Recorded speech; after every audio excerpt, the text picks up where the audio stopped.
Hi guys, it's a lot calmer today than it was yesterday. It's getting a bit windier, a bit more of a chill in the air, but it's still nice out, and water looks more inviting.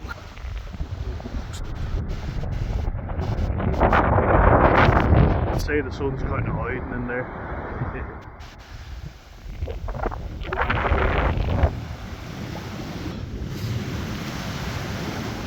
But yeah, I could feel myself starting to get a little bit down, so I thought I'd get on the bike, get out of the house. Yeah, you know, it's just something I felt like it's something I have to do. Staying active, you know. But I made a video yesterday, and you know, sometimes these thoughts just come into my head, and I find it very therapeutic just getting it out, and then someone relates to it, and you know what, you don't feel as bad, which is very nice to say the least.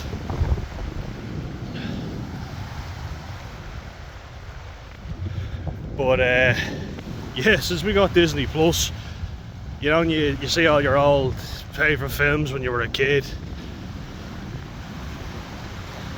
and weirdly enough, I avoid looking at them in a lot of cases. So the reason I avoid looking at them is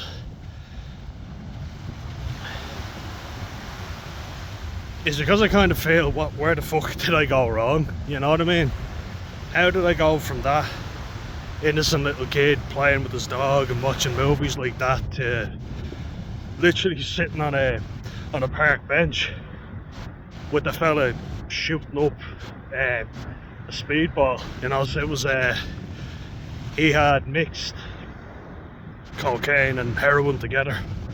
He asked me if I wanted any. I was like, no. He wasn't my friend, he was a friend of two of the friends that I was with. And these guys were actually good guys, you know, but just gives you an idea of the kinds of people I was hanging out with. It makes me very sad looking back on it, you know.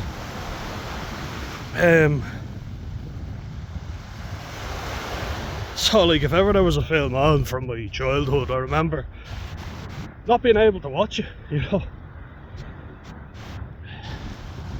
It was very tough, because you know what had come into my head is like, you had everything in front of you and you threw it all away. You know what I mean? You're such a disappointment.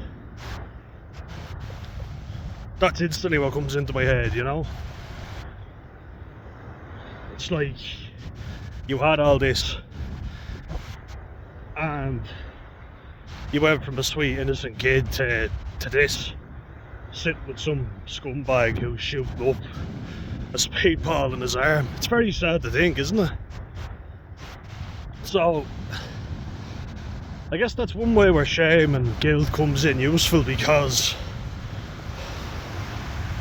you know, I started to think, my mom didn't raise me like that, you know.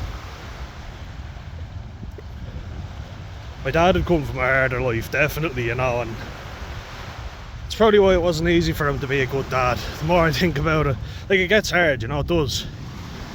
But I'm trying to empathise as best I can.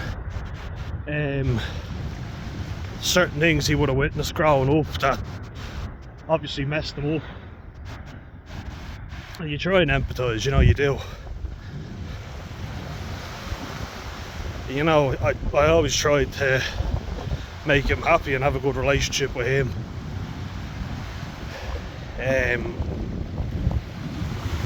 Be a man, you know. Doesn't mean you have to lose your innocence though, you know. You have to obviously pay bills and get a job and all that, yeah, I get that, but there's certain things, you know, I definitely wished I'd kept on to longer. And I'm kind of starting to get that back, which is good, you know. It's sad at the same time, but because you think you lost it, but you don't have to, you know. You don't have to at all. And like, it taught me a lot as well, because I was close to going down the wrong path, you know, and very close. My mum said it years later, she was terrified I was going to get banged up, you know, have a criminal record and being a troubled kid, you know, with only her in the house. Well, my dad wasn't around a lot when we were younger, so that does lead to a lack of security. You don't feel great. You're growing up with autism, behavioural issues, you know. My brother not having an easy life because of it. There comes a lot of feelings of guilt, naturally, and shame. But knowing that I had a warm bed to come home to, having love, that's the one thing. If there's an absence of it completely, I think people are at such a great risk of ending up, well, either dead or in jail, you know. There was a point where my self-esteem was so low, I genuinely didn't care. If it happened, it happened. You know, if I didn't get banged up or somebody didn't kill me, I was going to do it to myself anyway, so that's a dangerous place to get to. Very dangerous.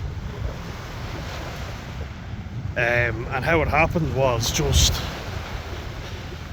not being accepted by my dad for who I am. And I think I'm trying to reach everyone with these videos, but I'm not a young girl, so I don't know. Obviously, you don't want any of your children, to go down the wrong path and end up anyway, but I think for a lot of young men that I grew up with, as a young man, we were all lost, you know, a lot of us were lost. You see it nowadays, 100%. You see young kids who are lost completely, growing up around bad role models, you know, which is very dangerous. I wasn't accepted for who I was, you know, not at all. I had to change so much about myself. The way I wasn't acceptable. When I think of not knowing my values and not having any boundaries, because it's like they've never been there in the first place, you know. You just think about being an innocent 6-year-old kid, and the next thing your life is fucking torn apart. And, you know, people giving you a hard time, and then you get a hard time for defending yourself. Won't be anyone's punching bag. That's kind of what I said to myself.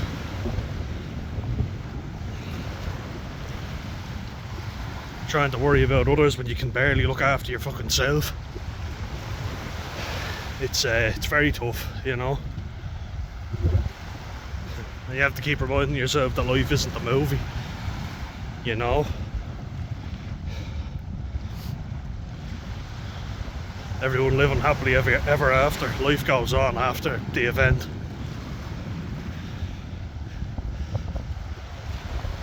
You've got to find things that will keep you going and keep you happy. Have a good support network. And don't sweat the little things. You know what I mean? Keep just asking yourself, am I safe? Am I happy? Do I have good people around me? Am I avoiding bad people? You know, my life's not in imminent danger, because it's very exhausting, you know, if you're in debt to people, bad people. I never got myself in that situation, thankfully, you know. And I talked about that, you know, having bad people calling to your door and harassing your family, you know. Some lads did have that, and they didn't seem to care. You know, there comes a certain point where you can't be blaming your parents, and it's like, you chose to do that, you know. And God, jeez, I just never wanted that to happen, where people were calling to my door and my mum having to pay people, you know, or being threatened by people because of my actions. Or, you know, bringing wrong'uns over to the house and them taking stuff, and just a lot of things you hope never happen. And you know, I did cop on, but there was a massive moment there where, you know, I was very vulnerable and I was very naive.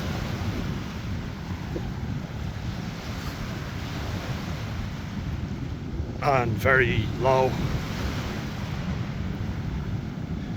And I'm still dealing with it, you know, it comes back in waves. Waves like...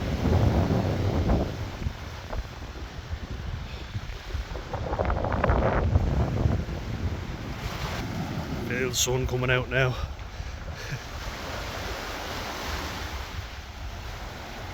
I think this is all just part of the healing, you know. There's a thing I heard about grieving the childhood that you never had, or you know, how it could have been. You know, it was good in parts.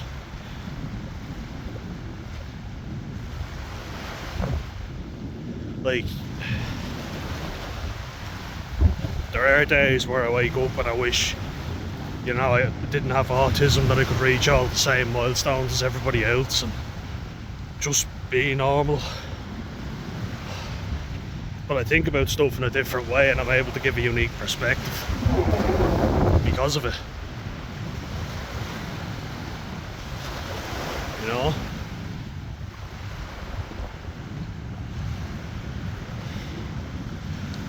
Like, you see it, you know, and when you see it happen in front of your eyes, you're like, is this what you really want? It's like scared straight, pretty much. And luckily I was scared straight, you know, because I didn't want to be some fella in their 30s, you know, with a kid that they never saw, shooting up heroin and cocaine into my arm. You know, who the fuck wants that? That's what awaits you, you know, if you keep acting out the way. I wasn't the worst, you know, and let's be honest here. I think it's because I had too much empathy to be a true prick. I had my moments, but I think I had too much empathy to really be a terrible kid. You know, the negative shit that I did weighed on me. You can hear it, that it weighs on me even now. I guess you could say it's a good thing. Make sure you never fucking let it happen again. I think that's a sign that I can feel the sun coming out, you know. Came down at the right moment to the beach.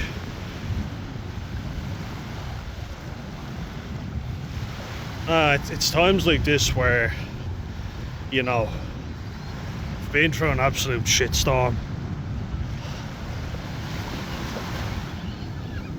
COVID like fucked up a lot of people, but I think it hammered home a lot of stuff, you know. I did COVID the right way. I was training with my brother and I was exercising, trying to get fit again, but I couldn't outrun everything. I'm quite literally trying to, you know.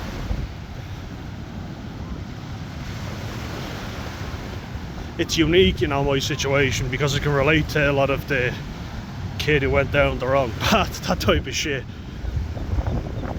But I also have the empathy from the autistic point of view, that making friends, you know, having relationships with the opposite sex, that didn't come to me naturally. You know, that's something I have a lot of difficulty with. So people look at me and they hear the way I speak, and that I have a good bit of life experience already, and they're like, oh, it's mad to hear that you've never had a proper relationship. So yeah, that's something that upsets me, because it's not something that comes to me naturally. It's not something that I'm naturally capable of just doing. I had to learn from scratch in a lot of areas. You know, that traumatises you as well when you put yourself out there and you don't have the same inherent skills that everybody else does. You're second guessing yourself all the time.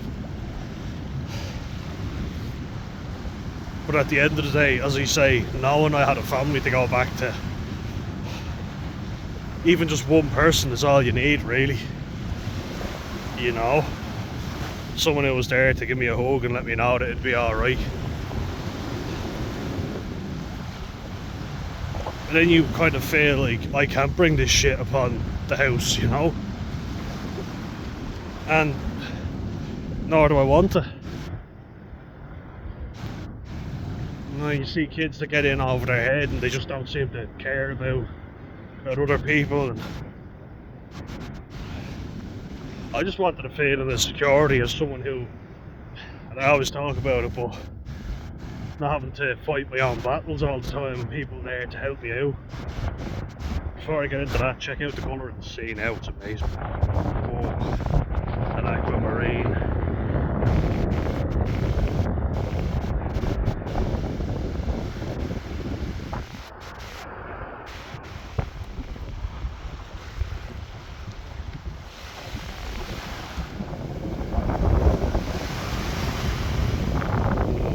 It's like a painting right now.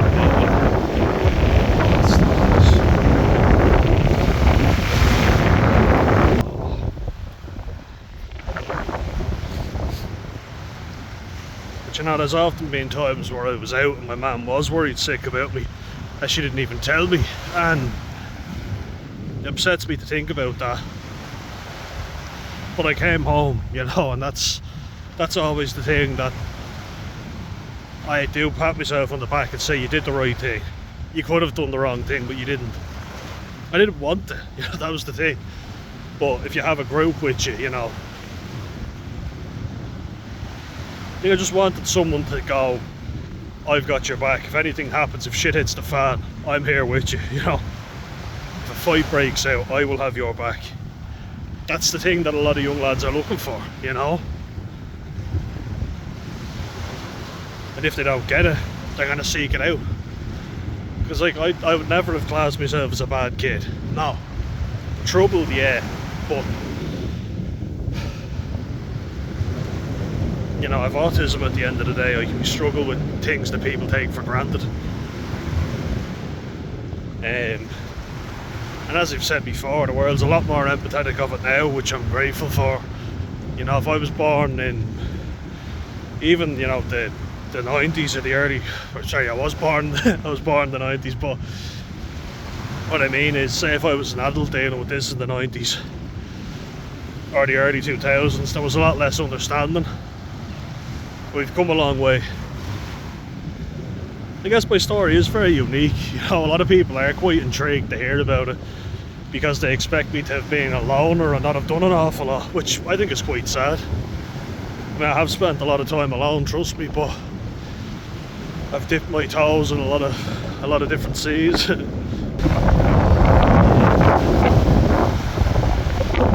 Certainly gonna dip them in today. Oh, it looks very inviting.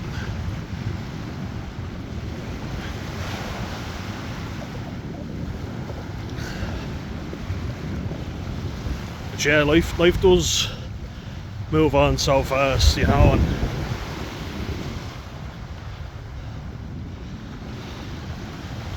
I am a university graduate, you know, I managed to do that when things weren't easy, and I'm starting to really appreciate that I did pick the right path. I had a choice, you know, and I chose the right one. And there's a lot to be said for that, you know. Do I slip up every so often? Absolutely, yeah. But we all do.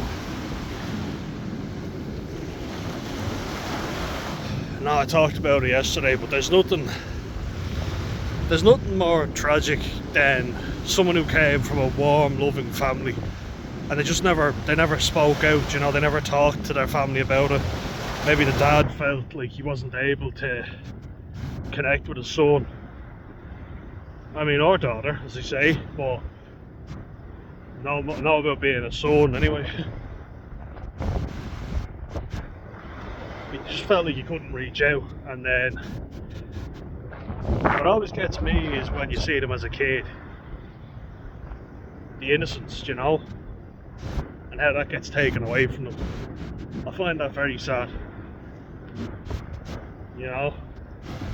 All these people are once sweet innocent kids, and now they're either in a body bag, that's happens, they're incarcerated, you know, they've done something and now they're in jail, they're beaten up, or,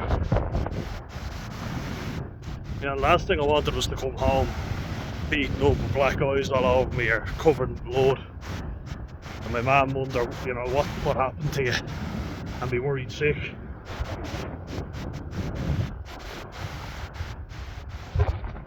Got myself in some states before, but someone was looking down on me, thankfully. Like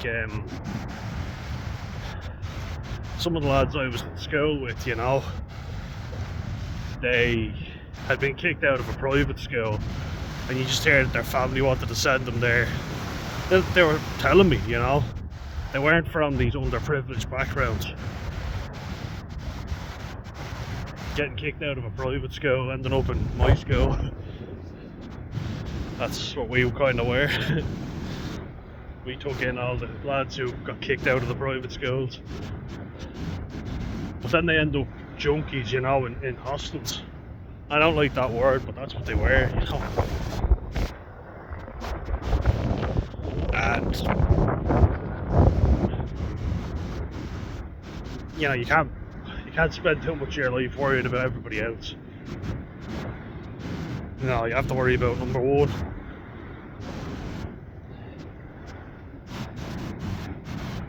But I know my mum wanted to send me to a private school to, you know, for rugby reasons, because I was good at it. She was hoping she could get me in, and I felt really bad for her that she couldn't. I also was kind of like, don't waste your money sending me to a private school if you can't afford it. You know, I know some parents, like, there's some cases where they send them even though they can't afford it, you know, just so that they're safe. And like, I found out that she had tried to get me into a private school, but her and my dad had split up, so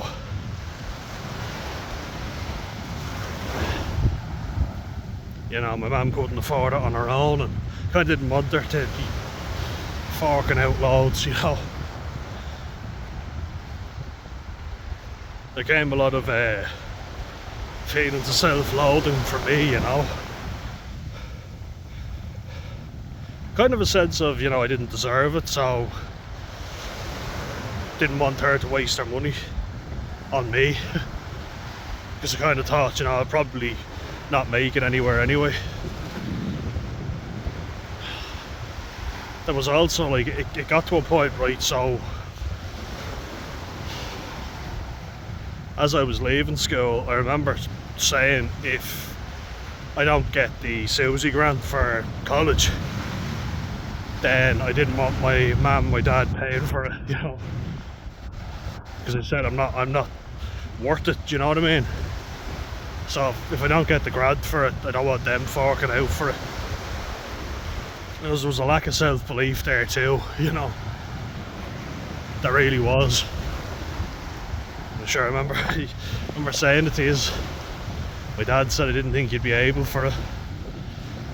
I mean, like I said, cheers Dad, you know, thanks for the self-belief, or the belief in me, but I didn't believe it myself.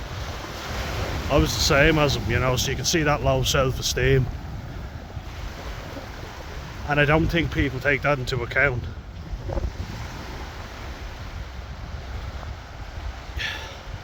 A young man with low self-esteem is a danger to everybody else, but himself as well, in particular, you know. A young man with low self-esteem can do unspeakable things Because when you don't value your own life, if you don't take it, you're going to do some damage. You hang around with people who don't respect you because you don't respect yourself.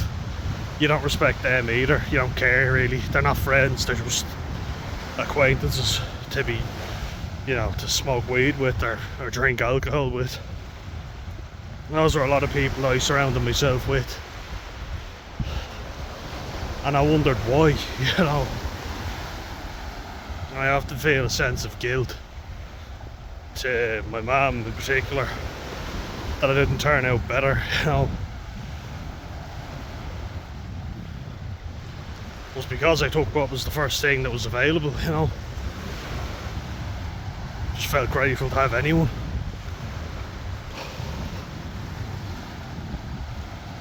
And you know what, it turned out okay in the end, so.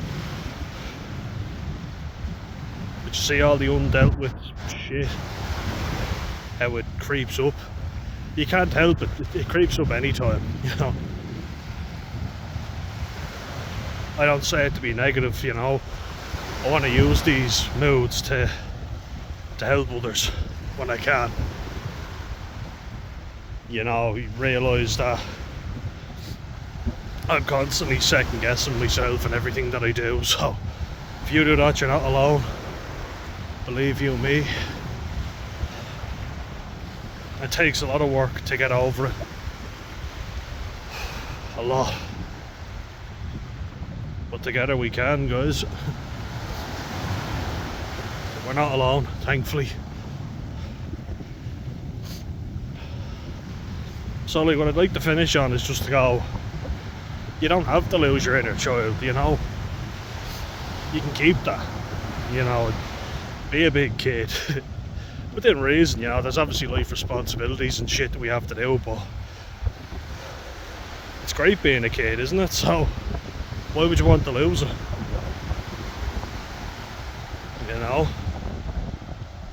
You don't have to. I think that's what's great about having kids, is that you can let that out again.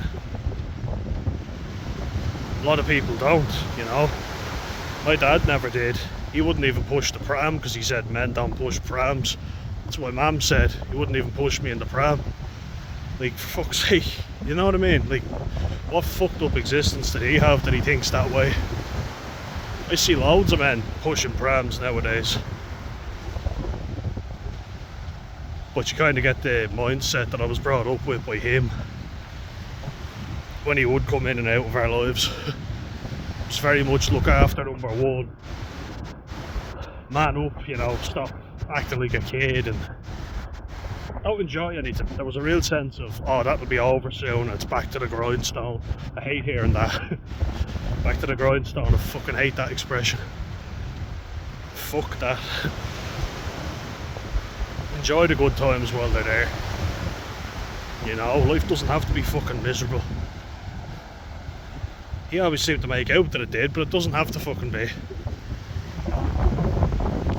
Why does it have to be? There's no written rule that life has to be miserable. It's hard enough without being miserable all the time. So let's do the opposite. That's what I say, Be a big kid if you want. You can still go to your job if if you have a family to support and all that, yeah. But don't lose it, don't lose being a kid. There's nothing wrong with it, I don't let anyone tell you differently. God knows I nearly lost it, and I'm glad that I'm getting it back, getting joy in things that used to make me happy as a kid. Which also was making me sad, but I think it's making me sad for a good reason. It's making me sad because it's reminding me of what I lost, for so long. But I think that's a good thing. Because I have maturity now as well, but I can also revert back to being a big kid, I think that's a wonderful thing. I don't think we should have to lose it. Ever. So don't, Life isn't, like, I mean, it's not meant to be miserable.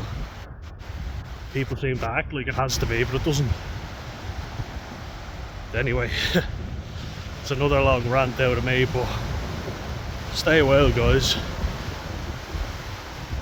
Let me know what you love most about being a kid and share your insights. This channel is nothing without you guys, so keep sharing, keep commenting. I love to hear from yous. You know, let's enjoy life together. Alright, slán go fóill.